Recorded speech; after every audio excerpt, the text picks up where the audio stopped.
Colonialism is one of the most debated topics in history, and for good reason. It evokes strong emotions because it involved the domination of one group by another, often leading to exploitation, cultural suppression, and suffering. Yet, colonialism was not a one-size-fits-all phenomenon. Different regions, powers, and time periods experienced it in vastly different ways. While its negative impacts are undeniable, it is important to understand the complexities, including some lasting legacies that continue to shape the modern world. Before we dive in, let us be clear.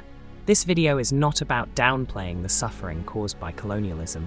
Instead, it is about exploring its nuances, including how it contributed to infrastructure, education, legal systems, and the formation of modern states. History is complicated, and understanding these layers helps us make sense of the world we live in. One of the most tangible legacies of colonialism is infrastructure development. Let's take India, for example. Before the British arrived, the subcontinent was a patchwork of kingdoms with limited connectivity. By the time they left, they had built over 40,000 miles of railways, forming one of the largest railway networks in the world. Now, here is the twist. These railways were not built to benefit Indians. They were designed to extract resources like cotton, tea, and indigo and ship them to British factories. But after independence, this infrastructure became a critical asset. Today, India's railways transport over 8 billion passengers annually and form the backbone of the economy. A similar story unfolded in Africa. Take the Kenya-Uganda Railway, completed in 1901, which connected East Africa's interior to its coastline. While the railway was built to serve British interests, it later became vital for trade and economic growth in independent Kenya and Uganda. Still, the cost of these projects often fell on local populations, who were forced into labor under brutal conditions. Infrastructure was a double-edged sword. It enabled progress, but came at a steep human cost. Colonialism also integrated colonized regions into global markets. On the surface, this seems like a good thing. For example, the British encouraged cocoa production in Ghana, and by the early 20th century, Ghana became the world's largest cocoa exporter. Similarly, India became one of the world's largest tea producers under British rule, thanks to plantations established in Assam and Darjeeling. But here is the problem. These economies became dependent on single crops or industries, making them vulnerable to global market fluctuations. Traditional industries were often wiped out to serve colonial economic goals. In India, the once thriving textile industry was dismantled so Britain could dominate global textile markets, leaving millions unemployed. Colonial economic policies disrupted local self-sufficiency and created structural inequalities that many countries are still trying to overcome today. Yes, the integration into global markets brought opportunities, but it also came with dependency and exploitation. Another key legacy of colonialism was education. Colonial powers introduced schools, colleges, and universities that brought Western-style education to their colonies. In India, institutions like the University of Calcutta and the University of Madras were established in 1857. They produced a generation of educated elites.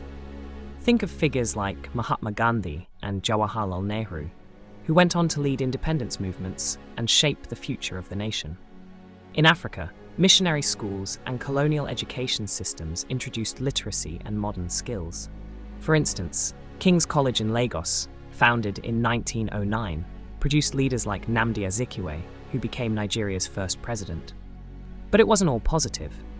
Access to education was limited, often restricted to elites, and curricula emphasized European culture and history, sidelining local traditions. Colonial education created opportunities for some, but reinforced social hierarchies and left many disenfranchised. The few who were educated often became leaders in independence movements, using the very tools introduced by colonial powers to fight for freedom. Colonial powers introduced centralized governance and legal systems in many parts of the world. For example, the British established the Indian Civil Service, which became the backbone of India's administration.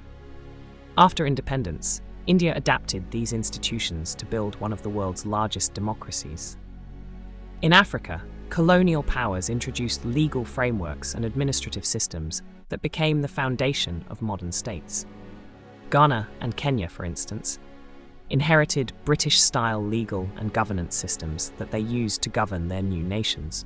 However, these systems were often authoritarian, designed to suppress dissent rather than empower people. In regions with pre-existing advanced systems, like Islamic Africa or parts of Asia, colonial governance often clashed with traditional structures. The British system of indirect rule in northern Nigeria, for example, allowed local emirs to retain power under colonial oversight. While this preserved some traditions, it also created long-term governance challenges. One of the most enduring and controversial legacies of colonialism is the modern map of the world. Colonial powers drew borders that often ignored ethnic, linguistic, and cultural divisions. In Africa, the infamous Berlin Conference of 1884 divided the continent into territories without consulting the people who lived there. These arbitrary borders became the nations we know today. The results were mixed. In some cases, these borders fostered unity. Nigeria, for example, has maintained its colonial-era borders despite its ethnic and religious diversity, and emerged as one of Africa's largest economies. But in other cases, they created lasting conflicts.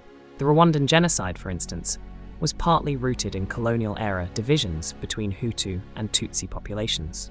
In South Asia, British colonial policies shaped the borders of modern India, Pakistan, and Bangladesh. The partition of India in 1947 led to one of the largest mass migrations in history and widespread violence, as millions were uprooted from their homes. Colonialism was a complex and multifaceted phenomenon. It caused immense suffering and exploitation, but also left behind legacies that continue to shape the modern world. Infrastructure, education, political systems, and borders, all of these were influenced by colonial rule. But here is the key takeaway. Many of the positive outcomes of colonialism were either unintended or repurposed by post-colonial nations to serve their own goals. The railways built to extract resources. They became the lifeblood of independent nations. The education systems designed to create obedient administrators. They produced revolutionaries. History is rarely black and white, and colonialism is no exception. By exploring its complexities, we can gain a deeper understanding of its impact and learn how the past continues to shape the present. If you enjoyed this deep dive into the complexities of colonialism, do not forget to like, share, and subscribe for more thought-provoking content. Let us know in the comments. Do you think the lasting legacies of colonialism outweigh its negative impacts? Thanks for watching, and we will see you in the next video.